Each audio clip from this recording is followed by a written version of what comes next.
The Techno Codex. Book 2, The Marked Khan. Chapter 3, Stones for a Prophet. As recorded by Brother Veld, Sand Walker of the Hollow Circuit. We walked for 6 grinds without sleep, sand in our mouths, rust on our tongues. The Marked One moved with no fatigue, no thirst, his eyes forward, his pace unfaltering, as though pulled by a force we could not see. I followed, and I wrote.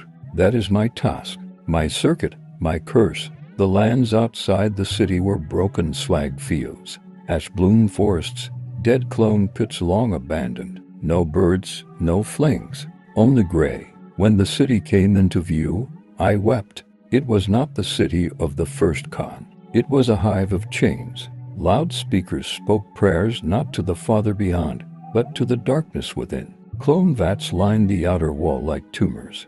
And in the streets, goblins in shackles, goblins eating flings, laughing. The Marked One climbed the bone stair at the outskirts, once a sacred promenade, now a refuse chute. He stood there, robes torn, mark glowing faint on his forehead, and he spoke. His voice cracked the silence. This is not the city. This is the shell of a lie. The goblins gathered, thousands silent, watching. The kind you follow is false. He turned your mouths from the Father beyond, and told you to kneel to emptiness. He made you devour the flings, our old friends. He shackled you, lead to you, and now he wishes to call down something dark, something old, something that should never stir. He looks skyward, tears in his voice.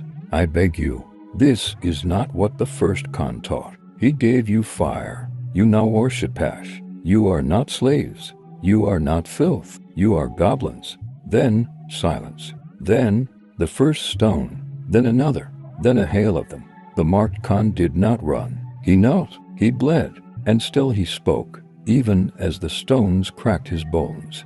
I forgive you. We few, those of clearer mind, pulled him from the edge and fled into the shadows beneath the vents.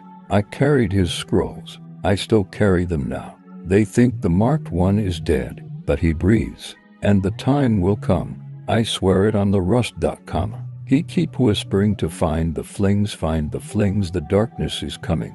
Obelis notes, Entry 3, Behavioral Purge initiated. Let me waste no time. There was no speech. There was no crowd of thousands.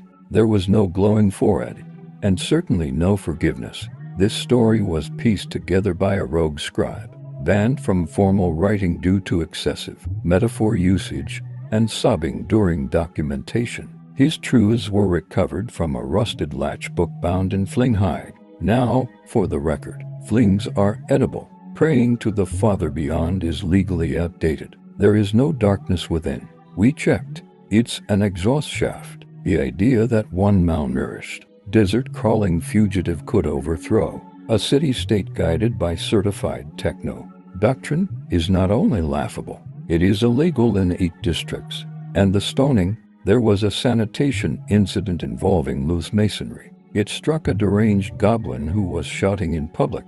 End of story. This chapter is to be treated as paranoid theater, and anyone distributing copies will be enrolled in the obedience reflection tunnels. Trust the mouth that does not shake. Obelis sees, Obelis ends. And file. Leave a like, comment, and subscribe. Don't dive too far into the dismal.